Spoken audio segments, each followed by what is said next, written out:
노동자도 장애인도 성소수자들도 직접 당사자들이 거리에 나와 자신들의 권익을 위해 목소리를 높이는 세상에서 살고 있습니다.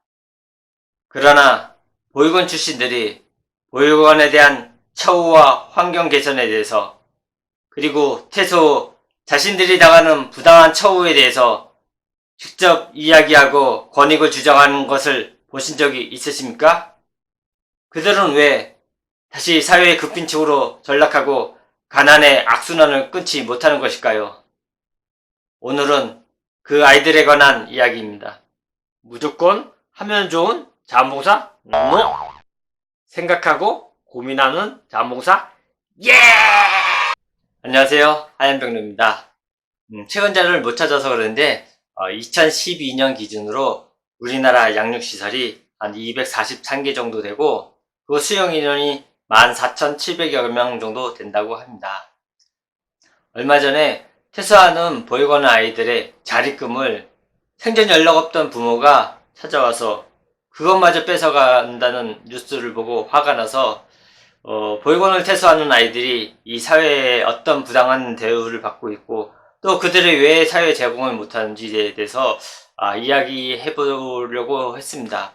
그런데 이 아이들이 살아오면서 자라왔던 그 어린 시절의 환경, 즉 보육원의 환경을 이해하지 않고는 이 아이들이 왜 이렇게 사회에 적응을 못하는지 공감하지 못하실 것 같아가지고 오늘은 보육원에서 사는 그 환경에 대해서 이야기해 보도록 하겠습니다. 지난 5회 때 말씀드렸듯이 아이들은 좋든 싫든 집단 생활에 적응을 해야 합니다. 정해진 시간에 일어나고 정해진 시간에 밥을 먹지 않으면 밥을 굶어야 하고, 그리고 외출이든 뭐든 허락을 받는 것이 몸에 배어 있습니다. 하물며 화장실 가는 것도 화장실 가도 돼 이렇게 항상 입에 달고 살곤 합니다. 아마 어릴 적부터 이 보육원에서 살았던 아이들은 세상 사람들은 다 이렇게 사는지 알고 있었을 겁니다.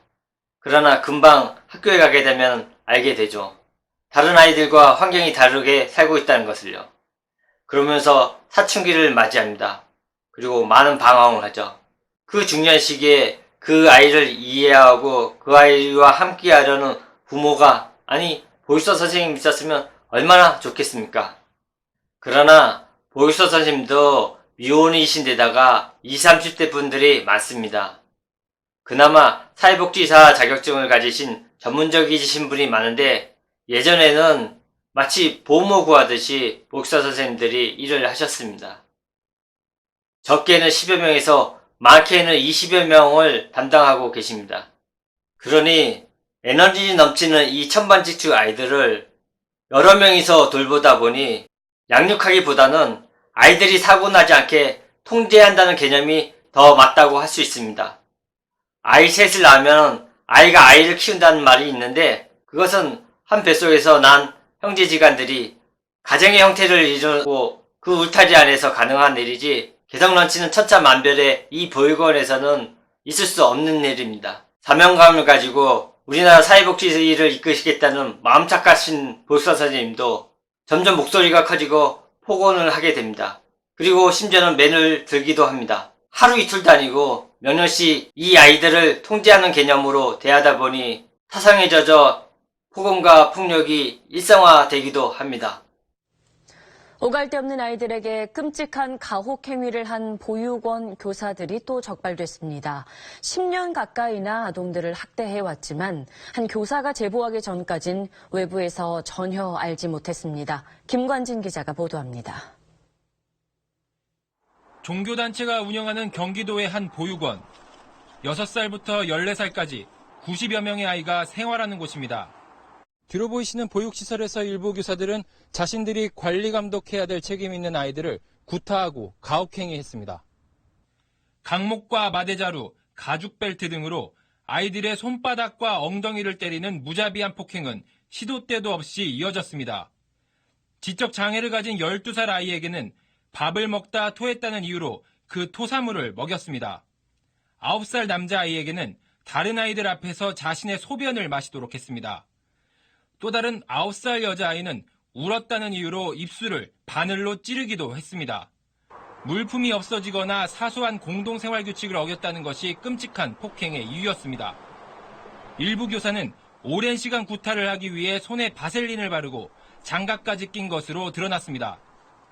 지난 2007년부터 10년 가까이 학대가 계속됐지만 관리 감독을 맡은 지자체는 지난해 3차례 실시한 지도 점검에서 문제를 발견하지 못했습니다. 물론 우리나라 보육원에서 종사하시는 사회복지사분들이 다 그렇다는 얘기는 아닙니다. 그러나 집단 거주 방식으로 돌봄이 아닌 통제 방식으로 보육을 한다면은 누구나 타성에 젖어 매너리즘에 빠질 수 있다는 것을 말씀드리는 것입니다. 저도 실제로 본 일이 있냐고요? 네, 본 일이 있습니다. 한 5살쯤 된 아이를 선생님이 떠든다고 깃볼을 세게 당기더군요. 그 아이는 아파서 소리는 지르지만 울지는 않더군요. 그래서 혹시 나 때문에 그런 건 아닌가 그 아이의 귀를 봤는데 귀에서 피가 나고 있었습니다. 그 아이의 표정을 보나 선생님 표정을 보나 이런 일이 한두 번 일어나는 일이 아니라는 것을 금방 알 수 있었습니다. 저는 우리나라 사회복지가 어느 착한 신성을 가진 사람이 아니면 사랑을 실천하겠다는 종교인이 우리나라 사회복지를 주도해 가겠다는 것을 믿지 않습니다. 현실적으로 잘 짜여진 법과 제도를 시스템에 의해 잘 운영되는 것을 훨씬 신뢰합니다. 아이들의 생활 모습을 좀 더 들여다보겠습니다. 보육원의 많은 아이들 중에서는 선생님한테 귀여움을 받는 아이도 있고 미움을 받는 아이도 있습니다. 아무리 마음 착한 선생님이라도 고분고분하고 말 잘 듣는 아이와 말썽 피우고 사고 치는 아이들이 당연히 다르겠죠. 그래서 선생님은 아이들을 차별할 수밖에 없고 또 아이들은 어떻게 하면 선생님한테 귀여움을 받는지 또 어떻게 하면 미움을 받는지 경험과 요령을 통해서 터득하게 됩니다. 그리고 친구 사이에서도 싸움 잘하는 아이와 주장이 강한 아이 그리고 내가 무시해도 되는 아이 저번에 이야기했던 것처럼 자기들만의 서열을 정합니다. 이렇게 아이들은 눈치 백단이 됩니다. 저는 이 모습이 굉장히 안타깝습니다. 좋은 말로 해서 아이들과 융화를 잘하는 것이고 나쁜 말로 해서는 약삭 빠르고 자기밖에 모르는 이기적인 아이가 돼버리는 것입니다. 보육원에서는 모든 것이 공짜입니다. 먹는 거, 입는 거, 교육 그리고 아파도 병원비가 공짜입니다. 그리고 후원자나 자원봉사자들이 와서 기부를 많이 합니다. 특별한 날이나 어린이날 같은 경우는 아이들이 동원돼서 여기저기 잔치를 벌여줍니다. 그래서 아이들은 항상 어릴 적부터 받는 것에 익숙해져 있습니다. 자신보다 더 못한 사람을 도와줘야 된다는 이런 개념을 갖기가 힘듭니다.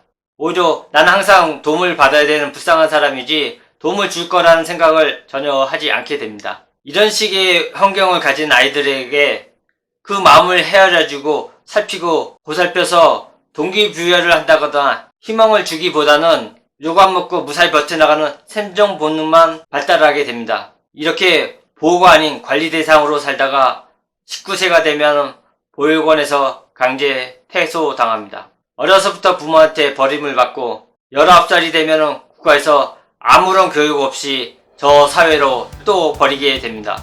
아무 준비 없이 거리로 내몰린 이 아이들이 과연 어떻게 살고 있을까요? 다음 8회에서 계속 이야기를 이어가도록 하겠습니다. 감사합니다.